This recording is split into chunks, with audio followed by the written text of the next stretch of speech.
आज के इस कार्यक्रम में मेरे साथ मंच पर उपस्थित श्रीमान भूपेंद्र भाई पटेल, गुजरात राज्य के लोकप्रिय मुख्यमंत्री, श्री शंकर भाई चौधरी, अध्यक्ष गुजरात विधानसभा और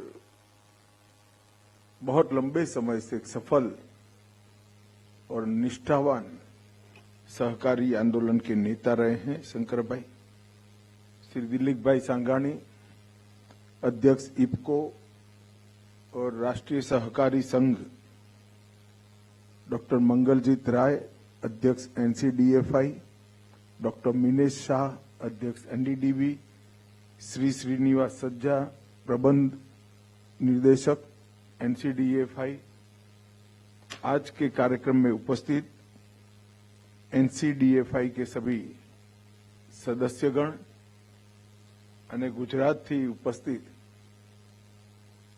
આ સમગ્ર કાર્યક્રમનું કેન્દ્ર બિંદુ એવા બહેનો જે રોજ દૂધ ભરીને ડેરી એક્ટિવિટીને આગે વધારે, એક જોરદાર તાલિयां બહેનों के लिए हो जाए।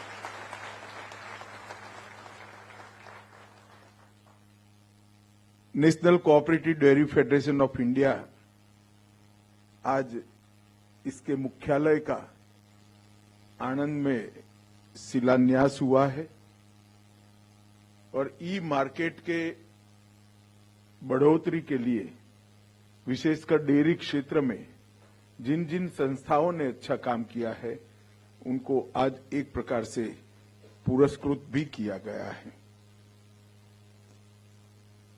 इस कार्यक्रम में मुझे उपस्थित रहने के लिए आप लोगों ने मौका दिया, इसलिए मैं एनसीडीएफआई का हृदय से बहुत बहुत धन्यवाद। मित्रों, हमारे देश में डेयरी और इसमें विशेष कर कोऑपरेटिव डेयरी सेक्टर,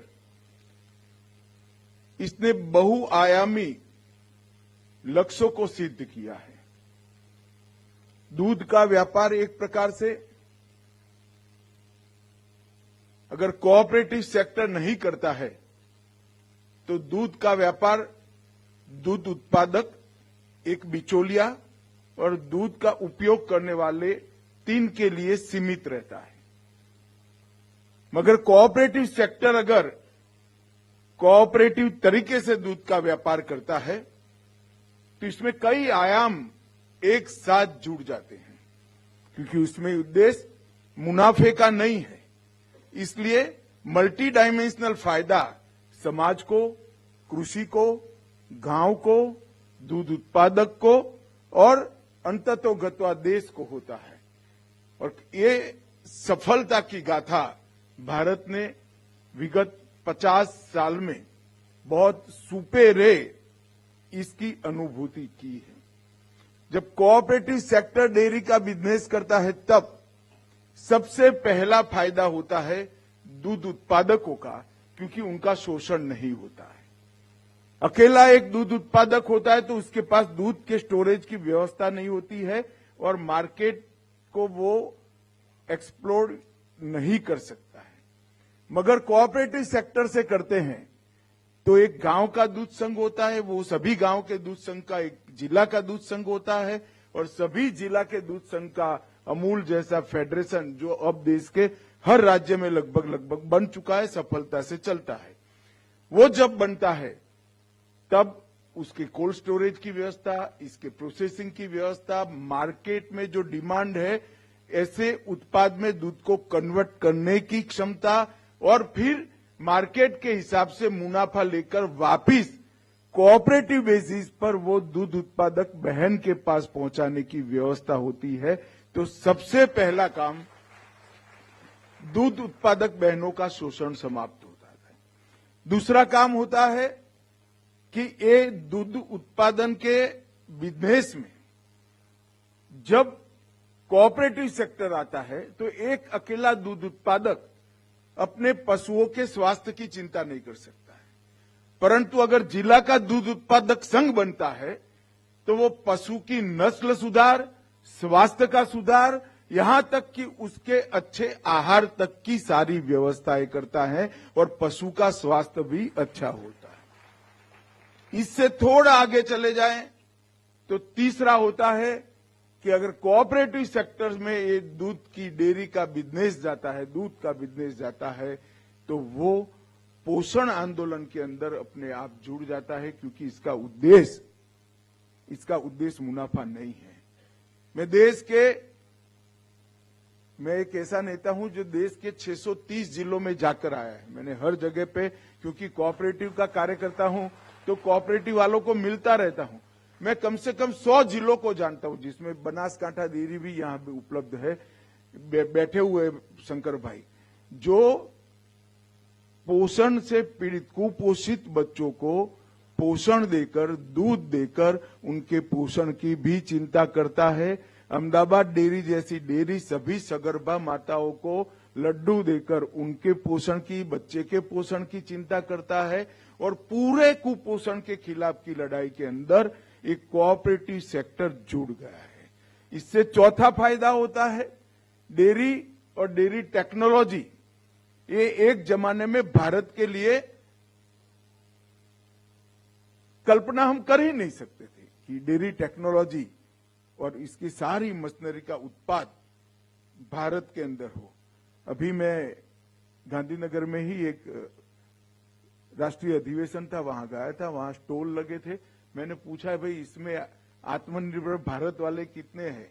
आप लोगों को आनंद होगा, 80% स्टोर जो लगे थे वो भारतीय डेयरी उत्पाद मशीनरी बनाने वाले थे। इसके साथ साथ हमने पूरे भारत के अंदर सिमेट्रिक दूध उत्पाद चालू हो, एक हर गांव इसके अंदर जुड़े, इसके लिए एनडीडीबी के तत्वाधान में एक आंदोलन शुरू किया।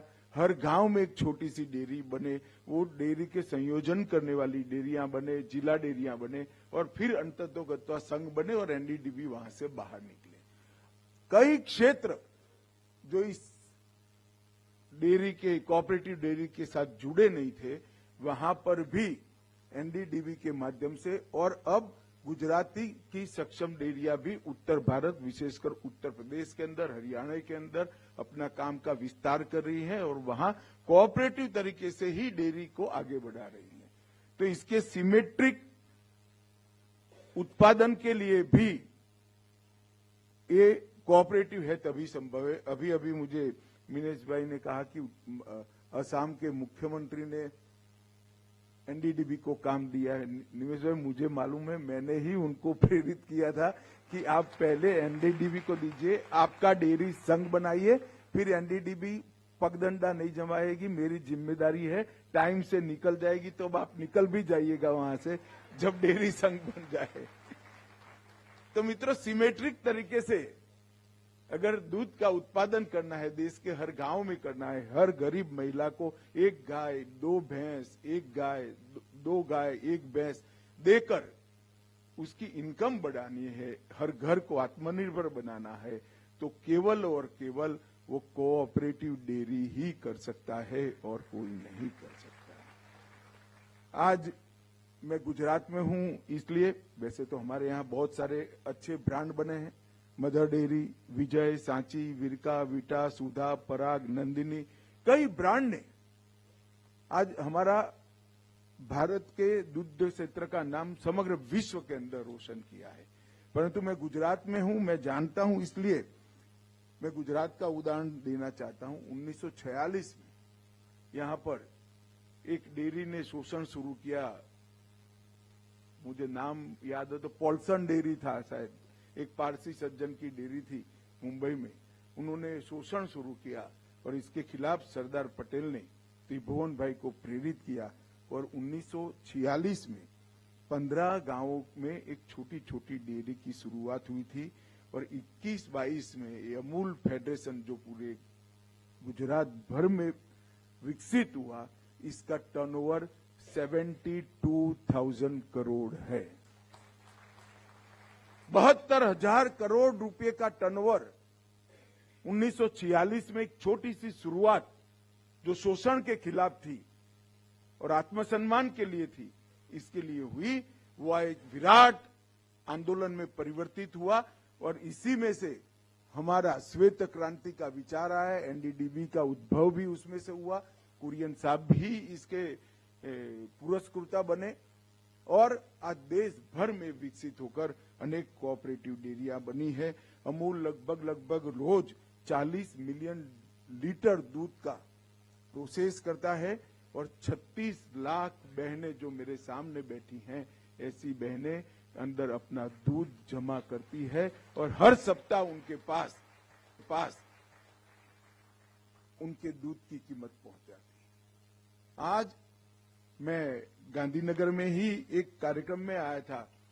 बनासकांठा की एक माताजी थी, उनको जब मैंने 1 करोड़ 20 लाख रुपए का रेट के डिफरेंस का चेक दिया, 1 करोड़ 20 लाख रुपए का रेट डिफरेंस का चेक, तब मालूम पड़ता है कितनी बड़ी ये शक्ति खड़ी है।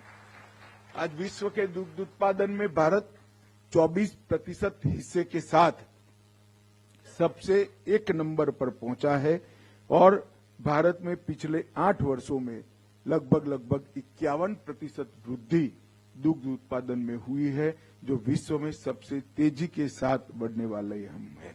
मित्रों, ये इसीलिए संभव हुआ है कि ज्यादातर ये कोऑपरेटिव डेयरी के माध्यम से हुआ है। अब कोऑपरेटिव डेयरी चलानी है तो उसको नर्स करने वाली अनेक संस्थाएं, मदर संस्थाएं बनानी पड़े और एनसीडीएफआई ये काम करी।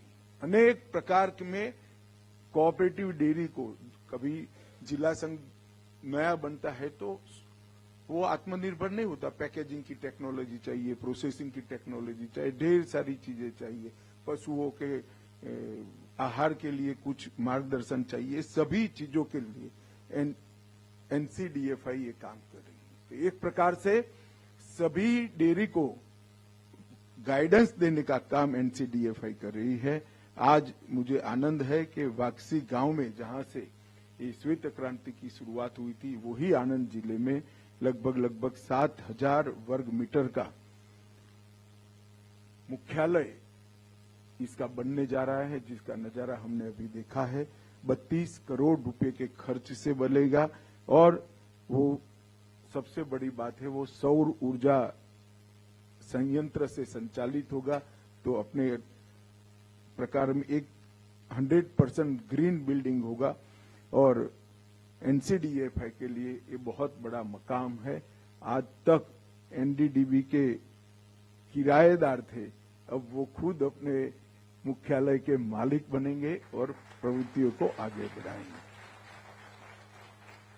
मित्रों, नरेंद्र मोदी जी ने देश में कई प्रकार की क्रांतियां की हैं, उसमें एक क्रांति डिजिटल क्रांति है और G20 में विश्व भर के कूटनीतिज्ञ, राजनीतिज्ञ, राष्ट्राध्यक्ष यहां आए थे। सबके सब आश्चर्यचकित थे कि भारत जैसे देश में ऑनलाइन पेमेंट और डिजिटल ट्रांजैक्शन इतना कैसे बढ़ सकता है, और ये हमने कर दिखाया है। एक छोटे से गांव में एक महिला जब उससे कुछ मांगा जाता है और मोबाइल यहां से निकालकर वो स्कैन कर पेमेंट करती है, तो मन बहुत खुश हो जाता है कि कहां तक डिजिटल क्रांति पहुंची। और समग्र विश्व में डिजिटल क्रांति के, डिजिटल ट्रांजैक्शन के क्षेत्र में सबसे तेज बढ़ने वाली अर्थव्यवस्थाओं में 2 साल से भारत का नंबर है और मुझे मालूम है कि अगले 4-5 साल में हम टॉप पर पहुंच जाएंगे। इस प्रकार की व्यवस्था अब देश में हुई, इंफ्रास्ट्रक्चर हुआ है और कई सारे देशों ने, लगभग 80 देशों ने हमारी ऑनलाइन पेमेंट सिस्टम को हमसे मांगा है और भारत ने भी सहर्ष देने का एग्री किया है। तो ये बहुत बड़ी क्रांति हुई है। डेयरी उद्योग में ई मार्केट को बढ़ावा देने के लिए आज यहां पुरस्कार दिए गए हैं। मेरा सभी एनसीडीएफआई के सदस्यों को आग्रह है कि हमने 100% ई बिजनेस की ओर जाना चाहिए। अभी गुजरात में हमने एक छोटा सा प्रयोग शुरू किया है। शंकर भाई भी यहां बैठे हैं और जेठा भाई भी बैठे हैं। पंचमहाल जिला डेयरी और बनासकांठा जिला डेयरी और गुजरात स्टेट कोऑपरेटिव बैंक के सहयोग के माध्यम से हर किसान को हम रुपे कार्ड दे रहे हैं। हर गांव की डेयरी को बैंक मित्र बनाकर एटीएम दे रहे हैं और हर डेयरी का और हर किसान का अकाउंट डिस्ट्रिक्ट कोऑपरेटिव बैंक में ट्रांसफर कर रहे हैं। अकेला बनासकांठा जिले के अंदर 800 करोड़ की डिपॉजिट बढ़ी है और 193 एटीएम कार्यरत हो गए हैं और हर किसान के पास 96% किसान के पास रुपे डेबिट कार्ड आज पहुंच चुका है। अब इसको किसी के पास जाने की जरूरत नहीं। उसका दूध का पेमेंट सीधा डिस्ट्रिक्ट कोऑपरेटिव बैंक बनासकांठा की इसके अकाउंट में जमा होता है। इससे जुड़ा हुआ रुपे कार्ड उसके पास है। उसको कहीं से कुछ भी खरीदी करनी है तो कर भी सकते हैं और कैश चाहिए तो अपने गांव की डेयरी के एटीएम से कैश उठा लेते हैं।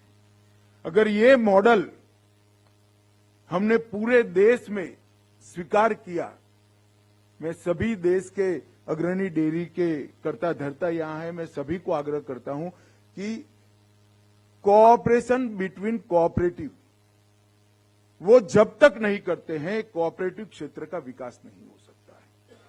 तहसील सहकारी संघ का अकाउंट भी डिस्ट्रिक्ट कोऑपरेटिव बैंक में होगा। सभी खेत उत्पन्न बाजार समिति एपीएमसी का सभी किसानों का, व्यापारियों का और समिति का अकाउंट कोऑपरेटिव बैंक में होगा।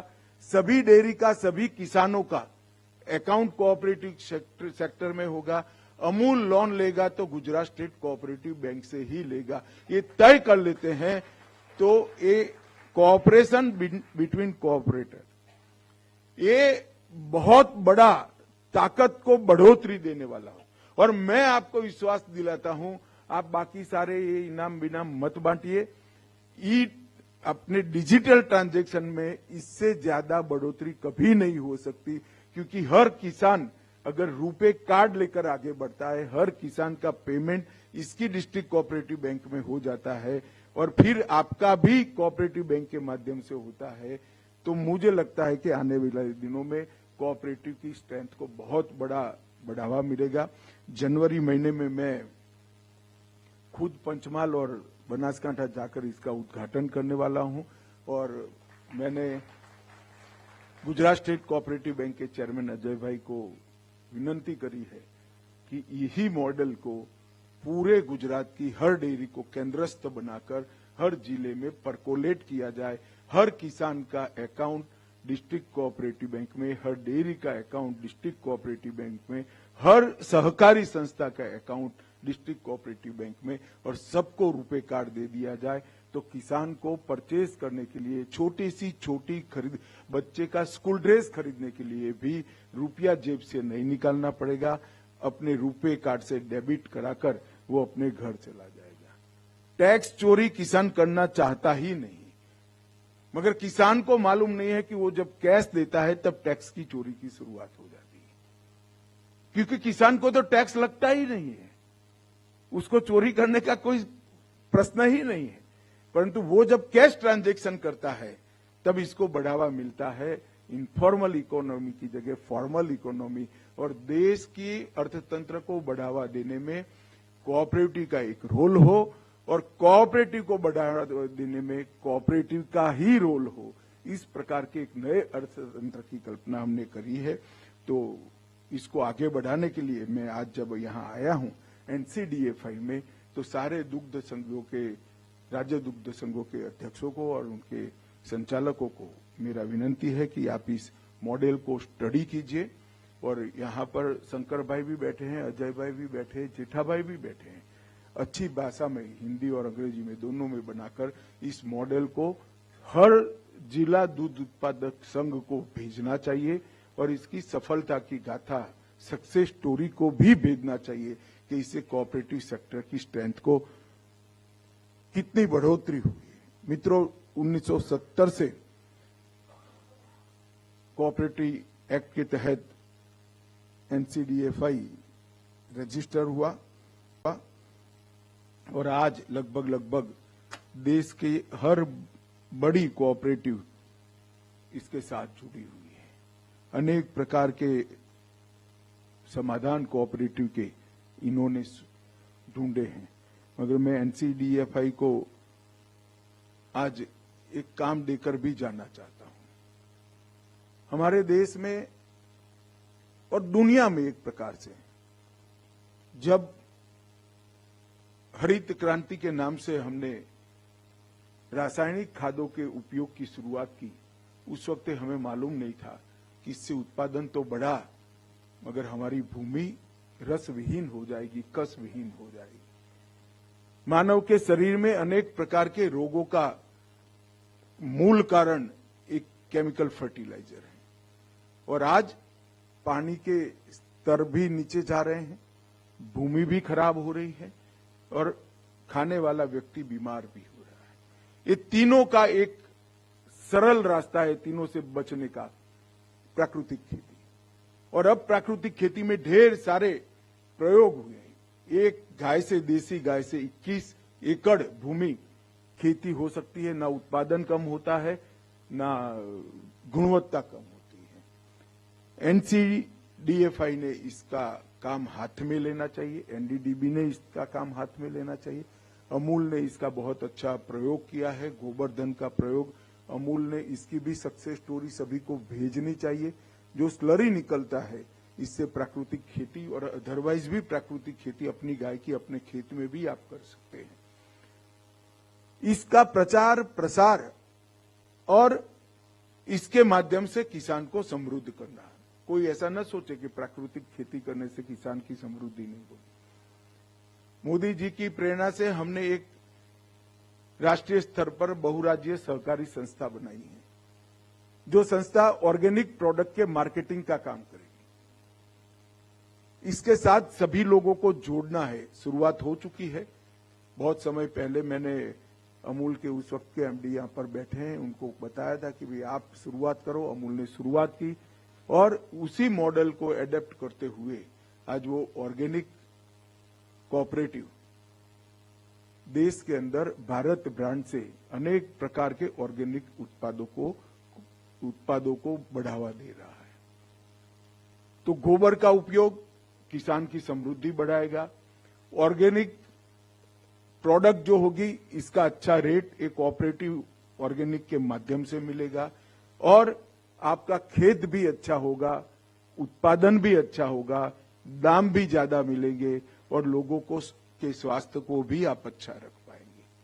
तो एक मल्टी डायमेंशनल पर्पस से हमने इसको बनाया है। इसके साथ साथ एक्सपोर्ट के लिए भी एक कोऑपरेटिव बनाई है, क्योंकि दुनिया का ऑर्गेनिक प्रोडक्ट का बाजार बहुत बड़ा भी है, महंगा भी है। अगर दुनिया महंगा ऑर्गेनिक प्रोडक्ट खाना चाहती है तो भारत ने भेजने में देरी नहीं करनी चाहिए, मगर भेजे कैसे? किसान नहीं भेज पाएगा। तो एक कोऑपरेटिव बनाई है जिसके माध्यम से ऑर्गेनिक प्रोडक्ट को और बाकी सारे प्रोडक्ट को एक्सपोर्ट करेंगे, परंतु उसका मूल उद्देश्य ऑर्गेनिक प्रोडक्ट को एक्सपोर्ट करना है। इसके माध्यम से विश्व भर का जो ऑर्गेनिक प्रोडक्ट का मार्केट है, इसमें बड़ा शेयर भारत का हो, भारत के किसानों का हो, दाम अच्छे किसान को मिले, अमूल की पेटेंट पर ही वो दाम जो मुनाफा है वो किसान के बैंक अकाउंट में जमा हो जाए, इस प्रकार की एक पेटेंट भी हमने बनाई है। ये दोनों कोऑपरेटिव और तीसरा बीज कोऑपरेटिव बना है जो भारतीय बीजों का संरक्षण करेगा, संवर्धन करेगा। हाइब्रिड बीजों के उत्पादन में भी 2 एकड़ भूमि जिसके पास है वो किसान को इन्वॉल्व करेगा। आज बड़ी बड़ी जो बीज बनाने वाली कंपनियां, बीजों की खेती करने वाली कंपनियां हैं, वो बड़े किसानों के पास ही जाती हैं। एक कोऑपरेटिव जिसके पास 2 एकड़ भी भूमि है, वो पैक्स के माध्यम से वहां तक पहुंचेंगे और किसानों को बीज की खेती के साथ भी जोड़ेंगे, जिससे किसान का मुनाफा बढ़ेगा। तो मेरा अनुरोध है एनसीडीएफआई को कि एनडीडीबी और एनसीडीएफआई इसके बारे में जो अच्छे प्रयोग, जो अच्छे मॉडल बने हैं, उसको एक नोडल एजेंसी के रूप में हर जिला संघ तक पहुंचाए। जो इसको एडॉप्ट करना चाहता है उसके गाइडेंस के लिए आपके यहाँ एक टीम बने और वो टीम से माध्यम से जो सफलता एक जिले में मिली है वो भारत के हर जिले तक हम एक्सपांड करें, विस्तृत करें, इस प्रकार की कार्य योजना एनसीडीएफआई ने बनानी चाहिए। मित्रों, आने वाले दिनों में ई नीलामी मंच, रिवर्स नीलामी, फॉरवर्ड नीलामी और मिलिंग नीलामी की सुविधा भी अब प्रदान होने वाली है। और अभी एनसीडीएफआई का ई मार्केट पोर्टल जो है, इसमें लगभग 1 लाख मैट्रिक टन से अधिक विभिन्न दालों की खरीदी की व्यवस्था भी हुई है। इसी प्रकार से हमने नाफेड को, अब मैं कल परसों ही ऐप लॉन्च करने वाला हूं, 4 तारीख को है ना, 4 तारीख को ही ऐप लॉन्च करूंगा, जिसमें भारत में कोई भी किसान को कितनी भी दलहन पैदा करनी है, सब एमएसपी से 1 रुपया अधिक दाम में नाफेड खरीद लेगी। आप दलहन बोना शुरू करो। दलहन के क्षेत्र में, तिलहन के क्षेत्र में हम भारत को आत्मनिर्भर करना चाहते हैं, इसीलिए नाफेड को हमने इसके लिए काम दिया है और बहुत अच्छा ऐप बना है। जो किसान ये ऐप पर रजिस्टर कर दलहन की खेती करेगा, सारी की सारी दलहन एमएसपी प्लस 1 रुपीज से नाफेड मिनिमम ले लेगी। ज्यादा दाम होगा तो ज्यादा दाम से लेगी। इसके साथ साथ नरेंद्र भाई ने इथेनॉल के लिए एक वैश्विक अलायंस बनाया है। हमने इसके पहले ही, अलायंस बनने के पहले ही इसकी एक पॉलिसी बनाई है और मक्के से इथेनॉल बनाने के जितने भी कारखाने डाले हैं, आज जो मक्का है इससे 3 गुना हो तो भी कम पड़ने वाला है। इसलिए मक्के की खरीदी भी हम नाफेड के माध्यम से उसी दिन शुरू करने वाले हैं। जो कोई भी किसान मक्का बोएगा, उसका 100% मक्का नाफेड परचेज कर ये इथेनॉल बनाने वाली कंपनियों को बेच देगी और आपको एमएसपी प्लस 1 रुपीज से रेट मिलेगा। तो क्रॉप डाइवर्सिफिकेशन, खाद का कम उपयोग, दलहन में आत्मनिर्भरता, तिलहन में आत्मनिर्भरता, ये सारे उद्देश्यों को हमने लक्षित कर रणनीति बनाई है। और उसमें सबसे बड़ा मेरा आग्रह है कि ये जो गोवर्धन वाला विषय है, प्राकृतिक खेती का विषय है, उसको हर किसान देश का अपनाए। हमारे देश का स्वास्थ्य तो हम अच्छा ही रखें, इसके साथ साथ विश्व के अच्छे स्वास्थ्य के लिए भी हम काम करें। इसमें एनसीडीएफआई और एनडीडीबी साथ दे, एक प्रकार से इसको गति दे, ऐसा मेरा आप लोगों से विनंती है। एनसीडीएफआई ने देश भर में एनडीडीबी के साथ रहकर जितनी अच्छी देसी नस्ल है, जो भी शुद्ध नस्ल है हमारी, इसके संरक्षण और संवर्धन दोनों की चिंता करनी चाहिए। मैं अभी भी बताता हूं, ये नस्ल को संभाल कर रखिए, आने वाले समय की हमारी ये पूंजी है। देसी गाय, देसी भैंस, देश भर में जितनी नस्ल है वो सभी नस्लों को अच्छे से संभालना चाहिए। मैं तो चाहूंगा अमूल भी इसमें अपना योगदान दे। जो दुग्ध संघ अच्छा पैसा प्रॉफिट करते हैं, एक छोटा सा हिस्सा नस्ल संवर्धन के लिए भी दे, इसके लिए भी मैं आग्रह करना चाहता हूं। और आने वाले दिनों में आंदोलन, डेयरी में जैसे दूध कलेक्शन होता है, ऐसे गांव की हर डेयरी में गोबर कलेक्शन के काउंटर खुले।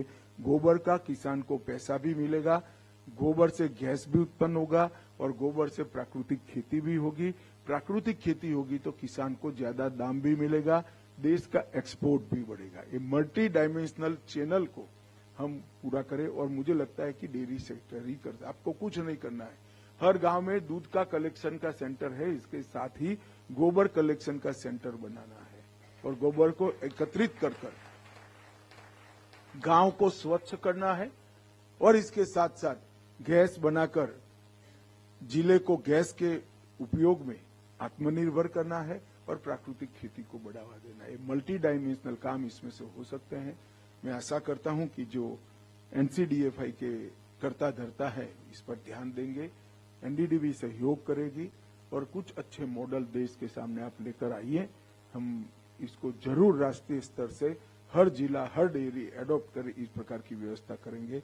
आज आपने मुझे यहाँ बुलाया, मेरा सम्मान किया, आपसे बातचीत करने का मौका दिया, इसलिए हृदय से मैं आपका धन्यवाद करता हूँ और आप लोगों को अनेक अनेक शुभकामनाएं देकर मेरी बात को समाप्त करता हूँ। અને સૌથી વધારે તાલીઓ પાછળ જે દૂધ એકત્રિત કરવાવાળી બહેનો છે એમના માટે વજાવજો। આ બધા બહેનો એક વાત સમજી લેજો, આ બધા ગમે એટલા ભાષણો કરે, શ્વેત ક્રાંતિનો સંપૂર્ણ યશ દૂધ દોવાવાળી મારી ગામની બહેન કિસાન બહેનને જાય છે। એટલી સ્પષ્ટતા નરેન્દ્રભાઈના મનમાં પણ છે, મારા મનમાં એ છે। फिर से एक बार ताली बजाइए बहनों के लिए और आप सभी को बहुत बहुत शुभकामनाएं। बहुत बहुत धन्यवाद माननीय गृह एवं सहकारिता मंत्री जी। आपके वचन, आपके सूचन एनसीडीएफआई हमेशा याद रखेगी और आपके साथ रहेगी। विकसित भारत के प्रधानमंत्री श्री नरेंद्र मोदी जी के मन की बात है कि छोटे से छोटे व्यक्ति को विकास की प्रक्रिया में हिस्सेदार बनाना, सहकारिता की प्रक्रिया से हर घर को समृद्ध बनाना और हर परिवार की समृद्धि से देश को समृद्ध बनाना। और अब हम बुलाना चाहेंगे श्री श्रीनिवास सज्जा जी, प्रबंध निदेशक एनसीडीएफआई। आप आभार भाषण संपन्न करें।